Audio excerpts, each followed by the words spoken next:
Here's Richard. And this is Hal Shurtleff, Director of Camp Constitution, filling in for Rich, whose dear dad passed away unexpectedly. And I want to thank Rich for the opportunity to come on today. And I'm also here with Ed Nagel of the New Hampshire Taxpayers Coalition.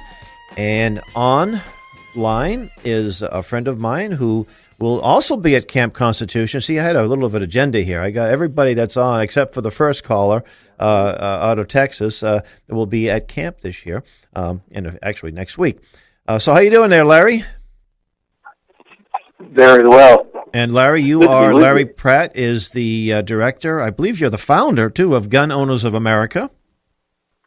I was present at the beginning, but California State Senator Bill Richardson. Oh, Bill Richardson, that's right. Yes, right. That's right, Bill Richardson. Actual founder, but it's been quite a long ride, some 4 decades, and I think we've had an impact in the Second Amendment arena. What had started out being a very defensive operation at Gun Owners of America, I think now we can say that we've really been able to take offense, and we're looking to make inroads in the anti-gun positions that basically are founded on stolen ground, intellectually, constitutionally. Anti-gun positions are not legitimate. Shall not be infringed means shall not be infringed. That's right.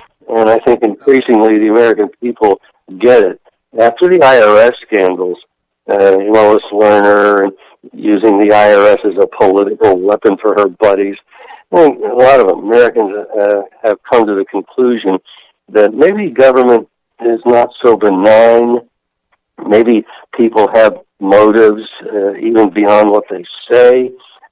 Even in government, perish the thought, and that bad things can happen if we don't keep a check on them. Larry, this is Ed Nagel from the Coalition of Hampshire Taxpayers, and you must be encouraged by what Justice Thomas had to say earlier this week, that the Second Amendment isn't a second-class amendment. Have you heard that yet?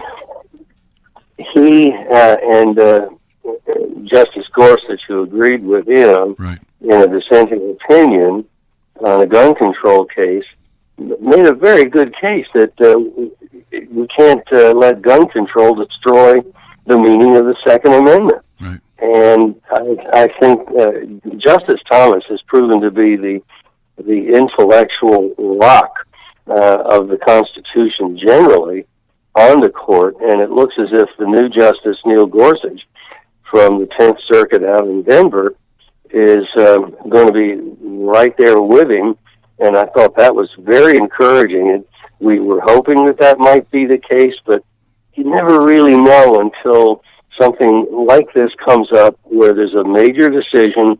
Where do they come down?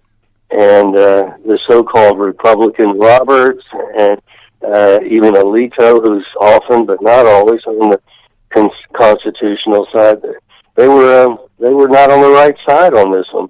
It was just these two men, and we're hoping that as other vacancies may well occur on the court, that the president will make as good a choice as he did with Gorsuch to fill those others. They've laid down a marker early, with the new justice. It's fabulous that I think some of the libs can see the handwriting on the wall. If Donald Trump, President Trump, appoints more people like the last guy, we're in good shape. And the trying to inflict legislation they cannot pass on us through the courts, those days may be numbered. Not only is it... Go ahead. I was just going to say, the battle isn't just in Congress or in the Supreme Court or in the executive branch, but it's also in all of the states, too. And here in New Hampshire, they just passed open carry. Mm-hmm. And it was something that the Democrat governor wouldn't go for. And I was at the last hearing, was back in late January, early February. And it was interesting. It was about 80 to 85% of the people testifying were big advocates of the open carry. And it's one of the speakers that said all you had to do, he had a coat on, and he said all you just have to do is, you move your coat this way and you're a criminal, and that way. And what was fun, too, is that they took the vote right there, right after the hearing, And some of the liberals there didn't like. Well, we need more time to study this. And one of the old state rep, I forget his name, he said, "Come on, we know how we're going to vote. Let's just get this over with. We get to lunch, And they voted in favor overwhelmingly, and it passed the House and Senate by a large margin, and finally, signed in by the new governor, Chris Sununu. And so, are we seeing a lot of these types of victories all over the country, Larry? We're actually seeing more in the state level, things like you just reported, and you mentioned Maine, which is maybe even less likely to place than New Hampshire. And wow, also constitutional carry there. There's now, depending on how you count it, 14 states that have constitutional carry, and it's got momentum. There's legislatures that have considered it this year, and it's almost certain that where they haven't been able to get it through this year, they're going to come back next year. The fact that nothing bad happens, on the contrary, in the states that have gone this way with constitutional carry, makes a very compelling argument that, so why do you want bureaucrats to decide whether you have a constitutional right or not and can exercise it?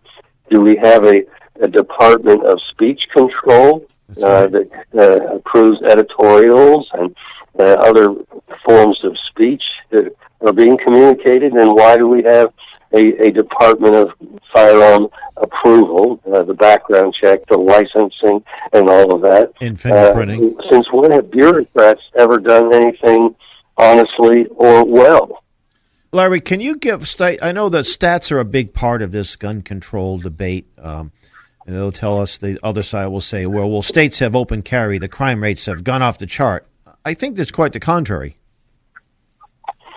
In fact, it is the contrary. And that kind of argument has been made probably over 30 years during the time of the concealed carry debate, because many states did not have any provision for concealed carry. Vermont, of course, has been concealed carry without a permit since forever, but many other states came online during this last 3 decades, and all of the alarmist predictions simply were not true. I do know that Arizona and Alaska being the first after Vermont, of course, to have adopted constitutional carry, violent crime actually declined in the next 10 years in these 2 states. So the alarmist predictions, once again, were wrong, as they have been throughout the entire concealed carry debate, whether it be with permits during the beginning of this battle, or now that we're getting toward permitless carry.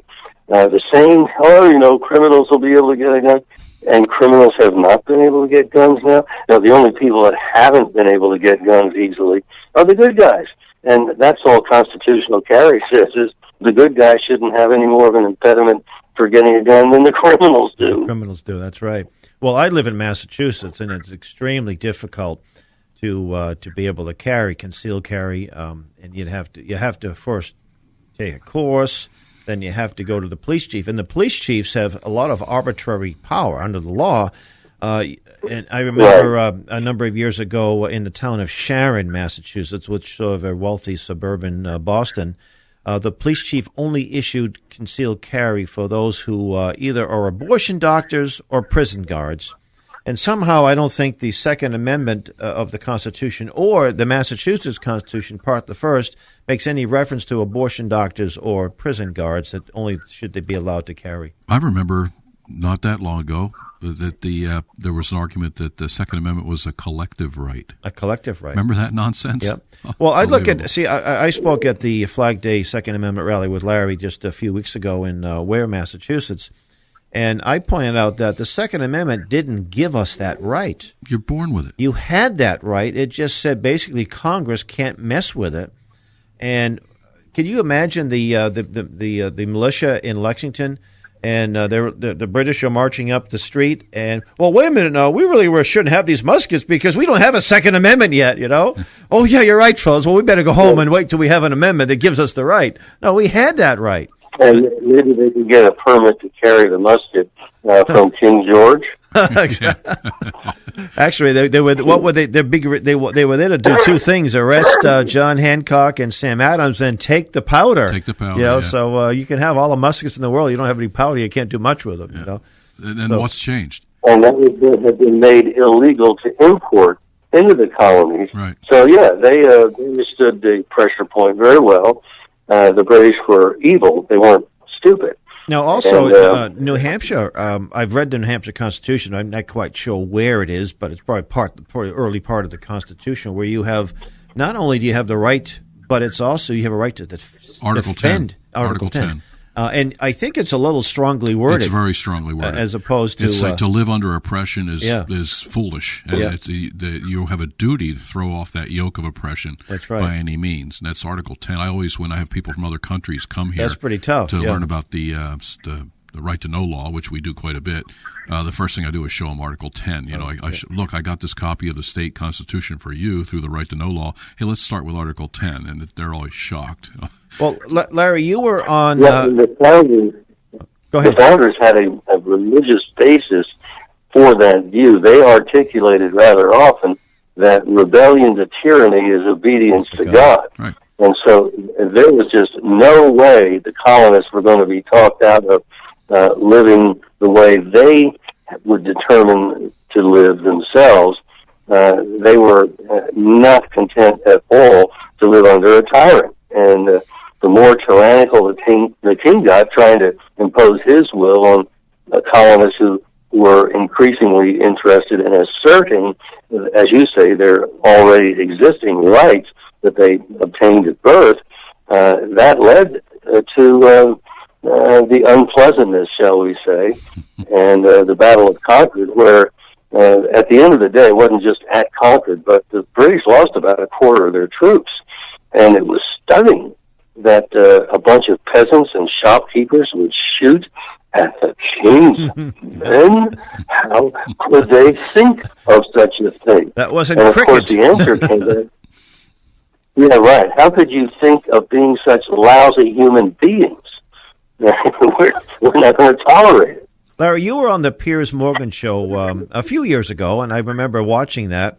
And he brought out the case that, well, countries that have strict gun control have a very low murder rate and a low crime rate. And you did a very good job addressing that. So could you do that here as well? Well, historically, that's a stupid thing to say. Germany had gun control, and how did that work out under Hitler? That's right. But in fact, even in our current times, the countries like England have had mass murders. Within the last 3 or 4 years, there was a guy that killed scores of people in southwest England. There have been mass murders occur in France. Everybody remember the Bacalon Theater, where something like 150 people, I'm not sure the exact number, were murdered. And it was like shooting fish in a barrel, because even the cops had to get on their bicycles and ride off to some place where they could get their guns and then come back to the scene of the crime. How stupid is that? They have become stuck on stupid, that somehow having no defense is a good defense.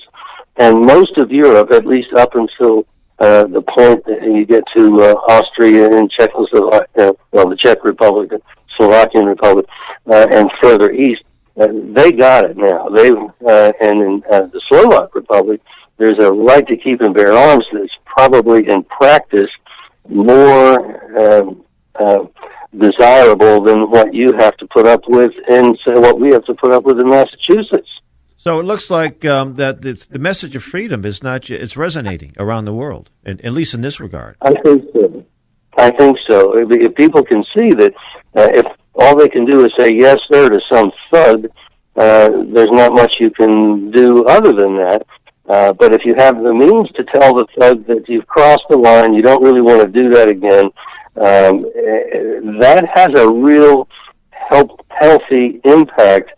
And I think the governments of Europe have been, most of them, just caught up with the insanity of importing Muslims who were intent on murdering non